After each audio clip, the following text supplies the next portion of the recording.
মামুন স্যারের কাছে মামলা দেওয়া হয়েছিল। ওনার আমি জিজ্ঞাসা করছি যে স্যার, আমরা আগে যে আব্বারে মারছিল ওই কাগজপাতিগুলো তো সব আমি আপনার কাছে দিছি, ওগুলা কি করছেন?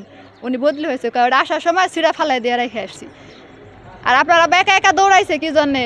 লোক নিয়ে দৌড়াইতে পারলো না। এখানে বিভিন্ন রাজনৈতিক দল আছে, ধরেন যে আমরা রাজনৈতিক দলের পিছনে দৌড়াবো নাকি পুলিশের পেছনে? 6 মাস ঘুরলাম পুলিশের পেছনে, পুলিশ কাজ করলো না। রাজনৈতিক দল এক একজনের এক এক রকম কথা, মানে আমরা কার কাছে বিচারটা চাবো?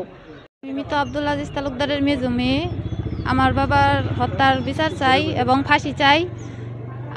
আমার বাবাকে যারা যারা মারছে তাদের আমরা বিচার চাই, এবং কি আর যারা যারা এর আগে পিছিয়ে আরো জড়িত আছে কিনা এদেরও আমরা বিচার চাই। আমরা এখানে অনেক ইয়ের সম্মুখীন হইতাছি, মানে অনেক ইয়েতে আছি।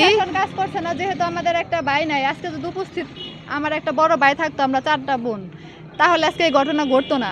এই ঘটনা অনেক দিন যাবত 2 বছর ধরে এই ঘটনা ঘটতেছে। মেশিন নিয়ে ঝামেলাটা 2 বছর ধরে ঝামেলা হইতাছে। যদি পুলিশ প্রশাসন সঠিক কাজ করতো তাহলে আজকে আমার আব্বার জীবন দেওয়া লাগে না। এর আগে আল মামুন স্যারের কাছে মামলা দেওয়া হয়েছিল। ওনার আমি জিজ্ঞাসা করছি যে স্যার, আমরা আগে যে আব্বারে মারছিল ওই কাগজপাতিগুলো তো সব আমি আপনার কাছে দিছি, ওগুলা কি করছেন? উনি বদলি হয়েছে, কারণ আসার সময় সিরা ফালাই দিয়ে রেখে আসছি।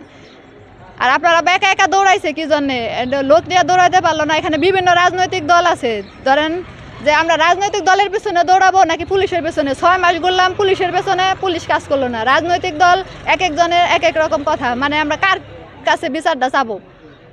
মেয়ে হয়ে আমরা তো শুধু 4টা বোনই। যদি আজকে ভাই থাকতো তাহলে তো আজকে আমাদের এই হয়রানির শিকার হতে হয় না। আজকে মারা গেছে 2.5 মাস, একজন আসামি ধরে পুলিশ আর কোনো কাজ করতেছে না।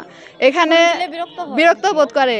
আর আমাদের এখনো নানানভাবে হয়রানির শিকার, মানে আমার এই যে বোন, ও এই নারায়ণদের স্কুলে পড়ে, ও যে স্কুলে আসবো প্রাইভেটে, ওরেও নানান হুমকি ধমকি দিতেছে। মানে কিভাবে আসবো? আমগো কি নিরাপত্তা নাই? আজকে যদি ছেলে হইতাম হয়তো এই জন্য থাকতো। হুমকি দিচ্ছে আসামি পক্ষের লোক, ওরাই পক্ষের যে 1 নং আসামির 22টা আছে, ভাই আছে, 22টার নাম হচ্ছে সোহান। ও আমার চাচাতো বাইরে বলছে যে যদি আমগো নাম দেও তাহলে এলো আমগো আরো বড় কোনো ক্ষতি করব। দেখা যায় মামলা উঠানোর জন্য নানান লোকজন দিয়ে আমাদের বলতেছে যে যদি মামলা না উঠায় নেই আমাদের নাকি আরো বড় কোনো ক্ষতি করব। তাহলে এখন যদি আমাদের নিরাপত্তার দায়িত্বটা কে নিবে বলেন? আমি আনিকা, তো আব্দুল আজিজ তালুকদার ভিকটিমের মেয়ে। আমার বাবা জানুয়ারি 14 তারিখের ঘটনা, সকালবেলা মায়েরা ক্ষেতের মধ্যে ফালায় রাখছিল। পরে আমরা যাই উদ্ধার করছি, উদ্ধার করে হসপিটালে নেওয়া হয়েছিল। মানে তারপর হসপিটাল থেকে মৃত ঘোষণা করছে, চিকিৎসাধীন অবস্থায় মারা গেছে। এখানে অনেক দিন যাবতী ঘটনা হইতেছে, অনেক দিন ধরে ওদের সাথে যাবতী এই ঘটনা ঘটতেছে। অনেকেই জানে বিষয়টা যে এই মেশিন নিয়ে অনেক দিন ধরে ঝামেলা। উপজেলা নির্বাহী অফিসার এই বিষয়টা নিয়ে সমাধান করে দিয়েছিল কয়েকদিন, ওনারা ওইখানে যায় সমাধান করছে, কিন্তু মেশিন এখন পর্যন্ত উঠায় নাই। এর আগে একবার মারছিল, আবার ওটা নিয়ে মামলা হয়েছিল, কিন্তু ওই মামলা আসাদুল আগে মারছিল। আসাদুলের ভাই আসলাম আর হচ্ছে আজাদ, ওই মহিলাগুলা যে ছিল, মেয়েরা সবাই মিলে রাস্তার বাড়ির সামনে মারামারি করছিল। ওইটা নিয়ে আমরা একটা মামলা করছিলাম থানায়। ওইটার ছিল আল মামুন স্যার। উনি মারছিল দিনের বেলা, এর আগে মারছিল দিনের বেলা। আর এইবারের যে ঘটনা ওটা খবর পাইছি 9টার দিকে, 9টার পরে আর কি। দেখি যে ক্ষেতের মধ্যে একদম কাদা মাখা অবস্থায় পড়ে আছে। আমরা জিজ্ঞাসা করছি যে আব্বা তোমার মারছে, এরকম মানে কথা, এরকম স্বীকারোক্তি দিতে পারছে। নাম বলে গেছে, বলতে নাম বলছি, আমরা আসাদুলের নাম বলছি, আসাদুলের নাম শুনে এরকম করে হওয়া করছে। মানে আব্বা তো কথা বলা অবস্থায় ছিল না।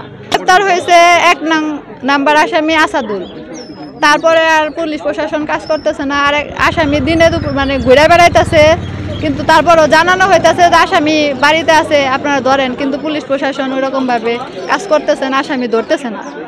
চাচ্ছি যে আসামিগুলা ধরে বিচারের আওতায় আনা হোক এবং তাদের ফাঁসি চাই আমরা, যে যে ঘটনার সাথে জড়িত।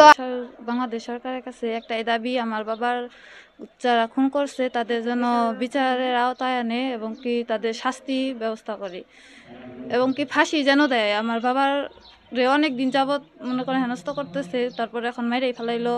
এর জন্য আমরা বিচার চাই, ফাঁসি চাই, একদম ফাঁসি। মাননীয় সরকার যেন ওনাদের শাস্তির আওতায় আনে। আর আমাদের মনে করেন পাশে কেউ নাই, আমরা 4টা বোনই শুধু। আর আজকে যদি আমার ভাই থাকতো তাহলে তো আর এরকম হইতো না, হয়তো বা। কিন্তু আমার বাবার যারা খুন করছে তাদের ফাঁসি চাই, একটাই কথা, আমার ফাঁসি চাই, তাদের শাস্তি চাই। হুমকি দেয়, তো হুমকি দিচ্ছে যে যদি আমাদের নামে যে 5 জন অজ্ঞাত রাখা হয়েছে না, ওই জায়গায় তো উনি উপরে হয়তো বা বুঝতে পারছে না কি জানি না, কিন্তু উনি বলতাছে যে এলো আমাদের নাম যদি ওই জায়গায় দেয় তাহলে এলো আরেকটা সমস্যা হবো তোদের, আর হলো মামলা উঠাই নিতে বলতেছে যে না করলে, যদি না উঠায় তাহলে বড় সড়ো কোনো নাকি একটা বিপদ আসবে, এইরকম কথা বলছে। মৃত আব্দুল আজিজ তালুকদারের মেয়ের জামাই বলছিলাম আমি। আর আমার শ্বশুরকে যারা মারছে এবং তাদেরকে আমি ফাঁসির আওতায় আনতে চাই, এটাই আমার কথা। এখন পুলিশ প্রশাসন কোনো কাজ করতেছে না। আর পুলিশ প্রশাসনের কাছে যে গেলে বলে যে আপনারা আদালত থেকে নেন, মানে একটা দরখাস্ত দেন আসামি ধরার জন্য।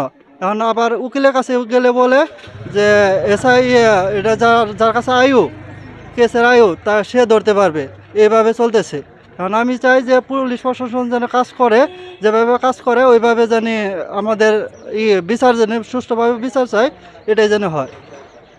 সে তাদের হত্যা চাই, বিচার চাই। আমি মৃত আব্দুল আজিজ তালুকদারের 3য় মেয়ে বলতেছি। যারা আমার বাবাকে মারছে তাদের বিচার চাই, ফাঁসি চাই।